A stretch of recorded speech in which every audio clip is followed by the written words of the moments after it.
오늘 본문 말씀을 가지고 하늘에 속한 이의 형상이라는 제목으로 오늘 말씀을 같이 나누도록 하겠습니다. 오늘 본문은 예수 그리스도를 믿고 주의 일에 힘쓰며 살다가 죽은 성도들이 그리스도께서 다시 오실 때에 부활할 것을 말씀하고 있습니다. 우리가 고린도전서 13장은 사랑장이다, 히브리서 11장은 믿음장이다 이런 별명이 있듯이 오늘 읽은 고린도전서 15장은 부활장이라는 별명을 가지고 있죠. 오늘 본문 말씀을 정한 이유는요, 제가 고등부 교역자로 섬기고 있는데 12월 달에 전도서 말씀을 전했습니다. 근데 그 전도서 말씀에 헛되었더니 모든 것이 헛되다 하면서 12장 마지막 말씀에 재미있는 말씀이 있어서 그거와 연관을 지어서 오늘 본문을 잡았거든요. 같이 한번 나눠보려고 하는데요, 12장 1절부터 제가 읽어드리겠습니다. 너는 청년의 때에 너의 창조주를 기억하라. 곧 곤고한 날이 이르기 전에 너는 아무나기 없다고 할 때들이 가깝기 전에 해와 빛과 달과 별들이 어둡기 전에 비 뒤에 구름이 다시 일어나기 전에 그리하라. 그런 날에는 집을 지키는 자들이 떨 것이며 힘 있는 자들이 구부러질 것이며 맷돌질하는 자들이 적음으로 그칠 것이며 창들로 내다보는 자가 어두워질 것이며 길거리 문들이 닫혀질 것이며 맷돌 소리가 적어질 것이며 새 소리로 말미암아 일어날 것이며 음악하는 여자들은 다 쇠해질 것이며 또한 그런 자들은 높은 곳을 두려워할 것이며 길에서는 놀랄 것이며 살구나무가 꽃이 필 것이며 메뚜기도 짐이 될 것이며 정욕이 그치리니 이는 사람이 자기의 영원한 집으로 돌아가고 조문객들이 거리로 왕래하게 됨이니라. 은줄이 풀리고 금그릇이 깨지고 항아리가 샘 곁에서 깨지고 바퀴가 우물 위에서 깨지고 흙은 여전히 땅으로 돌아가고 영은 그것을 주신 하나님께로 돌아가기 전에 기억하라. 전도자가 이르되 헛되고 헛되니 모든 것이 헛되도다. 이 말씀 중에서 이 중간에 이제 3절 4절을 보면 집을 지키는 자들이 떤다, 이 표현은 이제 손이 떨린다고, 이제 힘 있는 자들은 구부러진다는 것은 다리에 힘이 없어지는 것을 뜻하고, 맷돌질하는 자들이 적어진다는 것은 이제 이가 빠지기 시작한다는 걸 뜻하죠. 창들로 내다보는 자가 어두워진다는 건 눈이 잘 안 보인다는 걸 뜻하고요. 이제 용기가 있던 사람들도 용기가 없어지고 사소한 것에 놀라고 잠도 잘 안 오고 살구나무 꽃이 핀다는 건 머리가 하얘진다는 뜻이고요. 메뚜기도 짐이 될 거다. 아주 작은 물체도 들기 힘들어진다. 한마디로 우리 몸이 노쇠해지고 연약해지는 모습을 이 지혜자인 솔로몬이 아주 재미있게 표현을 한 성경 말씀이죠. 결국에는 우리가 이 모든 것이 다 헛되다는 것은 우리의 건강과 우리의 아름다운 외모들이 없어진다는 것을 사실 뜻합니다. 우리가 아무리 좋은 것을 가지고 있고 돈이 많다고 하더라도 건강하지 못하고 늙어서 힘이 없어서 누리지 못하면 그 가지고 있는 게 무슨 소용이 있겠습니까? 솔로몬은 이 땅에서 제일 많이 누려본 사람이잖아요. 많은 것을 가지고 있었고 이 땅에서 재미라고 할 수 있는 건 다 느껴볼 수 있었던 그런 누렸던 사람인데도 불구하고 결국 그 모든 것들이 내가 건강하지 못하고 늙으면 아무 소용이 없다, 이렇게 결론을 짓고 있습니다. 근데 우리의 현재 믿음이 흔들리고 있다는 만약에 가정을 한다면, 만약에 우리가 우리의 현실의 삶에서 너무나 힘들고 내가 지금 처하고 있는 상황이 너무나 고통스럽고 내가 몸이 아프고 이런 여러 가지 것들이 내 신앙을 흔들고 있다면 사실 그거는 우리의 소망이 분명하지 않기 때문에 흔들린다는 거죠. 우리가 진짜 하늘에 속한 형상을 소망을 하고 있는가? 우리가 부활된 몸을 소망을 하고 있는가? 저희가 오늘 읽은 본문은 어떤 판타지 소설에 있는 내용이 아닙니다. 우리가 진짜 미래에 죽으면 부활할 것임을 얘기하고 있고, 그 부활할 육체가 그냥 평범하게 부활할 육체가 아니라 진짜 새롭게 변하고 병도 없을 그런 완벽한 육체라는 것을 우리에게 말을 해줍니다. 하나님께서 우리에게 보장해 주시는 복이 성경에 보면은 물질의 복도 있고 사업의 복이라고 표현을 하죠. 그리고 자녀들의 복, 또 건강의 복, 이런 거를 우리가 보통 구할 때, 기도할 때 기도를 많이 하시지만 사실 이런 것들은 복의 파편일 뿐입니다. 저희가 소망할 소망의 핵심은 영생이고 부활입니다. 거기에 소망이 없다, 아직 내가 지금 이 땅에서 더 잘 살고 건강하게 사는 것이 중요하다라고 한다면 사실 우리의 소망이 흔들리고 있다라는 사실입니다. 우리의 소망은 영생이 있지 이 땅의 물질에 있는 것이 아니기 때문이죠. 하나님께서 복을 주시기를 우리가 간구하고 그런 물질의 복이나 자녀의 복이나 사업의 복이나 건강의 복을 구하는 것이 잘못되다고 말씀드리는 게 아닙니다. 우리가 전능하신 하나님을 믿고 있기 때문에 이 전능하신 하나님께서 이런 것들을 우리에게 주지 못하실 분이 아니에요. 근데 가끔 우리가 이런 것들을 구할 때 우리가 원하는 때에 또 우리가 원하는 방법으로 이런 것들을 얻지 못할 때가 더 많이 있죠. 그렇다는 것은 하나님께서 능력이 없으시다는 것이 아니라 우리가 뭔가를 잘못 구하고 있다는 사실을 기억하셔야 될 필요가 있습니다. 하나님께서는 우리에게 뭘 구하시기를 원하셨는가 성경을 통해서 한 개씩 찾아보고 싶은데요. 마태복음 6장 31절에서 34절을 보면 그러므로 염려하여 이르기를 무엇을 먹을까 무엇을 마실까 무엇을 입을까 하지 말라. 이는 다 이방인들이 구하는 것이라. 너희 하늘 아버지께서 이 모든 것이 너희에게 있어야 할 줄을 아시느니라. 그런즉 너희는 먼저 그의 나라와 그의 의를 구하라. 그리하면 이 모든 것을 너희에게 더하시리라. 그러므로 내일을 위하여 염려하지 말라. 내일 일은 내일이 염려할 것이요 한날의 괴로움은 그날로 족하니라. 아멘. 마태복음 6장에서는 우리가 무엇을 구해야 되라고 말씀하시죠? 하나님의 나라와 하나님의 의를 구하라고 말씀하십니다. 우리가 그만큼 간절하게 물질의 복과 건강의 복을 원하는 만큼 하나님의 나라가 이 땅에 임하기를, 하나님의 의가 이 땅에서 이루어지기를 간구하고 계신지 한번 점검해 보시기 바랍니다. 왜냐하면 우리의 소망이 거기에 있지 않으면 우리의 믿음이 흔들리기 때문이에요. 우리가 받고 싶은 물질의 복들을 받지 못했을 때 하나님이 계신가? 하나님이 살아계신가? 하나님께서 과연 나의 기도를 듣지 않으시는가? 라는 의문이 생기고 그런 의문은 불신으로 발전되고 결국에는 신앙을 잃는 데까지 발전할 수 있기 때문입니다. 그래서 오늘 첫 번째는 그의 나라와 그의 의를 구하라고 말씀하셨죠. 마태복음 7장 7절에서 12절을 보겠습니다. 구하라 그리하면 너에게 주실 것이요 찾으라 그리하면 찾아낼 것이요 문을 두드리라 그리하면 너희에게 열릴 것이니 구하는 자마다 받을 것이요 찾는 이는 찾아낼 것이요 두드리는 이에게는 열릴 것이니라. 너희 중에 누가 아들이 떡을 달라 하는데 돌을 주며 생선을 달라 하는데 뱀을 줄 사람이 있겠느냐. 너희가 악한 자라도 좋은 것으로 자식에게 줄 줄 알거든 하물며 하늘에 계신 너희 아버지께서 구하는 자에게 좋은 것으로 주시지 않겠느냐. 그러므로 무엇이든지 남에게 대접을 받고자 하는 대로 너희도 남을 대접하라. 이것이 율법이요 선지자니라. 여기서는 좋은 것을 구하라고 하셨습니다. 이 좋은 것이 뭘까요? 좋은 것이 이제 물질의 복과 자녀의 복과 어떤 건강일까요? 누가복음 11장 13절 병행 구절을 보면 이렇게 써 있습니다. 너희가 악할지라도 좋은 것을 자식에게 줄 줄 알거든 하물며 너희 하늘 아버지께서 구하는 자에게 성령을 주시지 않겠느냐 하시니라. 성령을 구하라는 거죠.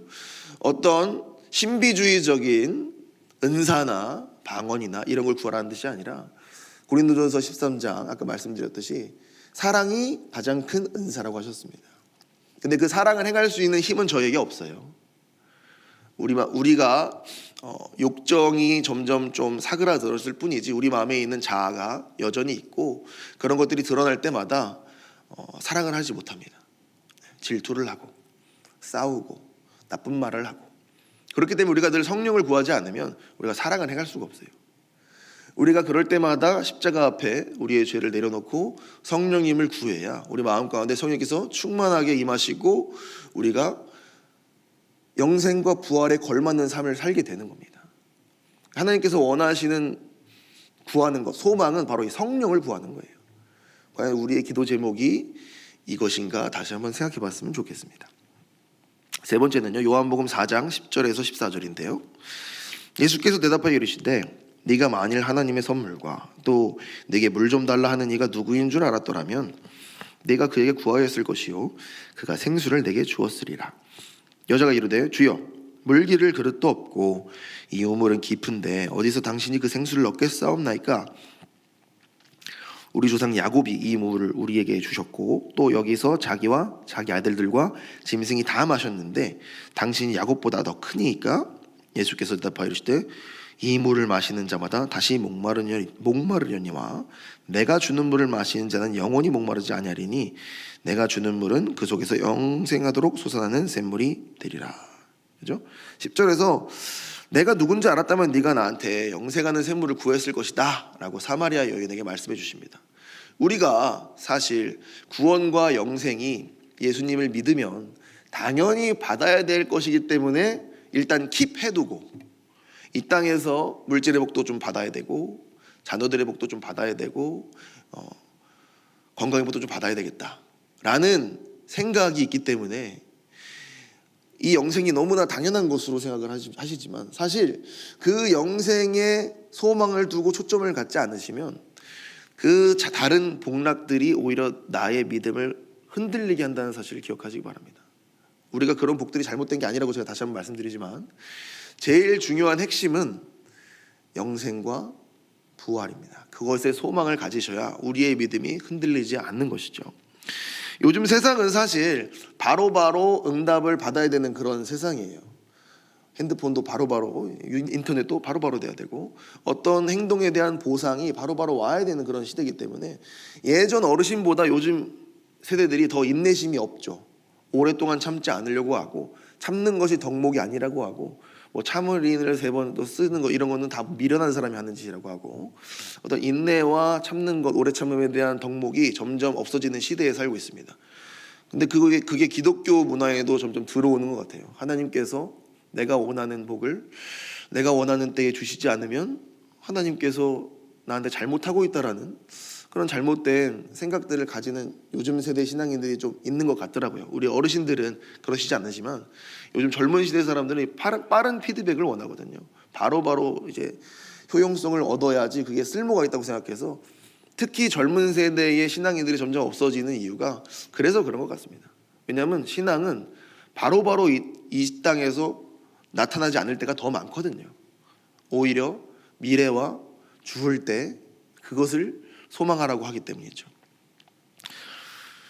요한복음 15장 7절을 보겠습니다. 너희가 내 안에 거하고 내 말이 너희 안에 거하면 무엇이든지 원하는 대로 구하라. 그러면 이루리라. 그죠? 하나님께서 진짜 이렇게 말씀하셨는데 우리가 원하는 대로 구하면 이루어집니다. 믿으십니까? 진짜 이루어지셨습니까? 그렇죠. 우리가 양심적으로 뭔가 이루어지지 않은 게 있는데 그렇다면 우리의 구하는 것이 잘못됐다는 걸 알 수가 있죠. 야고보서 4장에서도 우리가 받지 못하는 것은 정욕대로 쓰기 위해서 구해서 그렇다고 얘기를 하고 있죠. 우리가 진짜 무엇을 원하고 있는가 속이면 안 됩니다. 여러분 구원이 보장됐으니까 우리가 이제 이 세상의 다른 복락들을 누리자고 하는 그런 것은 잘못된 가르침이에요. 우리가 원해야 될 것은 영생이자 소망, 그 부활의 소망입니다. 그거 외에 다른 것을 구하게 되면 다른 것을 소망하게 되면 우리의 믿음이 흔들린다는 것입니다. 근데 요한복음 14장 12절에 또 이렇게 말하고 있습니다. 그러므로 너희도 영적인 것을 사모하는 자인즉 교회의 덕을 세우기 위하여 그것이 풍성하기를 구하라. 이거 고린도전서 14장 12절입니다. 제가 잘못 표기했습니다. 양해해 주시고요. 고린도전서 14장 12절에 보면은 우리가 영적인 것을 사모한다고, 영적인 것을 소망한다고 합니다. 그 중에서 교회의 덕을 세우기 위해서 우리가 소망을 한다고 하죠. 그리고 그것을 풍성하기 위해서 기도하라고 하죠. 과연 우리가 우리의 잘됨과 우리의 덕을 구하는 것만큼 우리가 잘되는 것을 풍성하게 원하는 것만큼 우리 주변에 있는 이웃이나 우리 교회가 잘되기를 구하고 있는지 한번 돌아봤으면 좋겠습니다. 이 초대교회의 신앙인들은 지금 우리 시대의 신앙인들의 기준에 봤을 때는 굉장히 불행한 신앙인일 수도 있어요.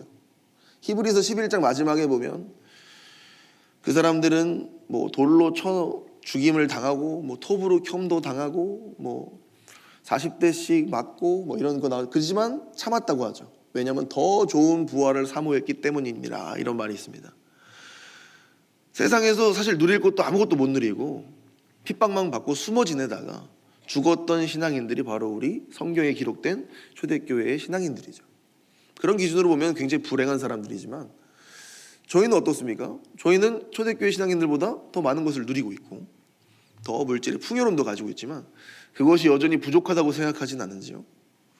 우리가 초대교회 사람들보다 훨씬 더 건강을 누리고 있고 질병에도 더 많이 질병을 극복할 수 있는 기술도 많이 늘었어요. 그럼에도 불구하고 우리는 여전히 만족하고 있지 못하는 건 아닌가. 그것은 우리가 진짜 무엇을 소망해야 되는지를 잊어버리기 때문이라고 생각합니다. 우리가 이럴 때일수록 본질로 돌아가야 되고 우리의 본질은 영생과 부활인 것입니다. 그래서 정리해 보자면 우리가 소망하고 구해야 될 것들은 하나님의 나라와 하나님의 의, 성령, 영생, 교회의 덕을 세우기와 같은 영적인 것들이라고 성경은 이야기하고 있습니다. 이런 것들을 구할 때에 하나님께서는 이룰 것이라고 말씀하세요. 이러한 것들이 우리의 가장 원하는 소망이 되어야 우리 현재 믿음이 흔들리지 않을 수 있습니다. 왜냐하면 이러한 것들은 바로 얻을 수 있는 것이 아니라 인내하고 기다려서 얻을 수 있는 것이기 때문이죠. 오늘 본문이 우리에게 주는 소망은 부활입니다. 제가 개인적으로 어떤 소망보다 이 부활의 소망이 제일 큽니다. 개인적으로는 그래요. 제 부활체가 어떨지 되게 궁금하거든요. 제 부활체가 제가 지금의 모습으로 부활할 것인가. 지금 우리 권사님들, 집사님들 우리 다 계시지만 얼마나 아름다우셨고 얼마나 건강하셨어요. 지금의 모습으로 부활하시진 않을 거란 말이에요. 얼마나 그런 새롭고 내가 모든 것을 누릴 수 있는 그런 육체를 다시 한번 얻어보는 게 얼마나 큰 기쁨이 되는지 모르겠습니다. 저는 개인적으로 한 10대 후반 정도? 13세 정도? 이 정도면 좋을 것 같아요. 제가 14세부터 약간 얼굴이 역변해가지고 좀 이렇게 이상하게 생겼는데 전에는 좀 이쁘다는 소리를 들었거든요. 그때쯤 외모로 좀 부활체가 됐으면 어떨까. 개인적인 소망이지만 그게 제 마음대로 되지 않을 것 같고, 어쨌든 오늘 성경에서는 어떤 그런 하늘에 속한 형상을 우리가 입게 될 것이라고 말씀을 하고 있죠. 성경에서도 예수님께서 부활하셔서 제자들에게 나타나셨을 때 부활체를 입고 나타나셨고 상처가 그대로 있었고, 그리고 누가 봐도 예수님을 알 수 있었다고 하니까 저희도 딱 부활체로 만난다면 누가 누군지 알아볼 수 있을 거예요. 그죠? 얼마나 재밌을까요? 저는 그런 상상을 해봅니다. 그리고 지금 오염된 이 지구, 그리고 망가진 이런 지구에서 완벽하지 못한 몸으로 우리가 이 땅을 누리고 있는 것도 행복한데, 완전히 새롭게 된 세상에서 완전히 건강한 부활체로 그것들을 누린다고 생각해 보시면 정말 우리가 지금 상상할 수 없는 기쁨을 누릴 것이라는 것이 딱 보입니다.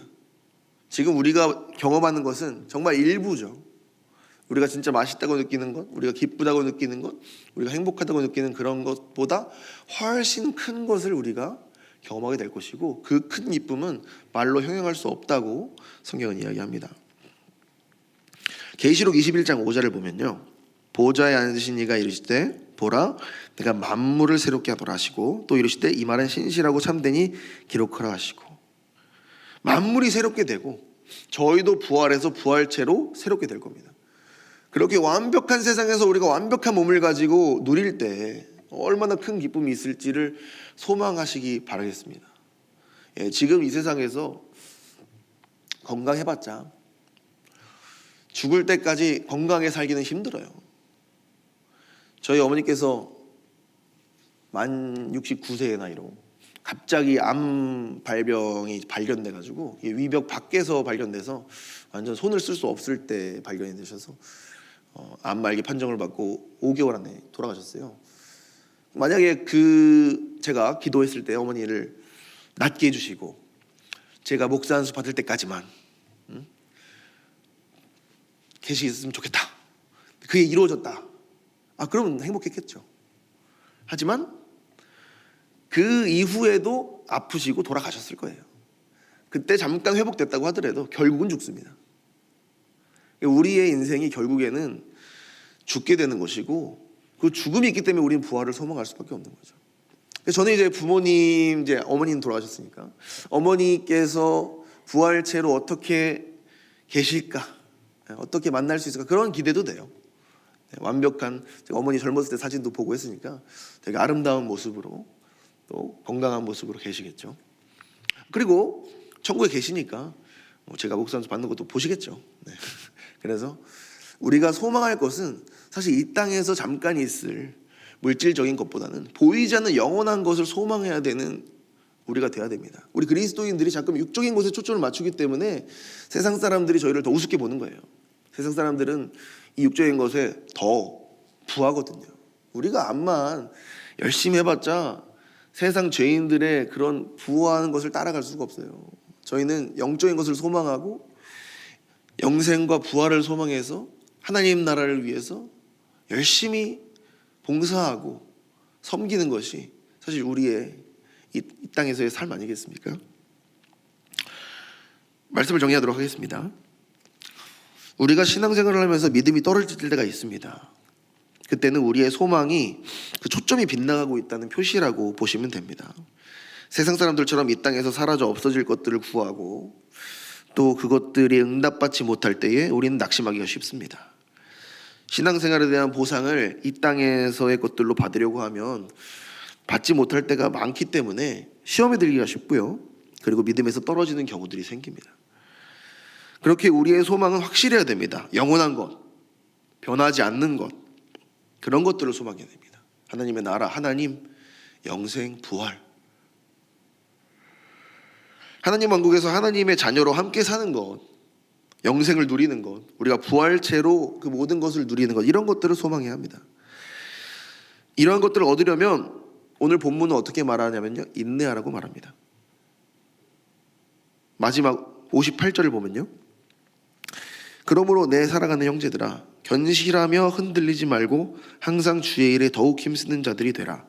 이는 너희 수고가 주 안에서 헛되지 않은 줄을 알미라. 우리 집사님들, 권사님들 지금 이 자리에서 기도하러 오신 우리 모든 권사님, 집사님들은 진짜 평생에 헌신하신 분들입니다. 아주 그 헌신이 헛되지 않으세요. 반드시 영생은 있고 부활은 있습니다. 더 좋은 것을 사모하시고 하나님께서 주시는 그 기쁨을 누리시기 바랍니다. 네, 우리가 이 땅에서의 것에 소망을 두면 이 땅의 것에 그 없어질 것에 우리의 소망도 없어집니다. 하지만 하나님께 소망을 두고 영생의 소망을 두면 결코 없어지지 않고 그 기쁨이 영원할 것입니다. 그때 우리 새로워진 세상에서 부활해서 만나 뵙기를 소망할게요. 그때 우리 집사님들, 권사님들 얼마나 아름다우신지 제가 한번 보도록 하겠습니다.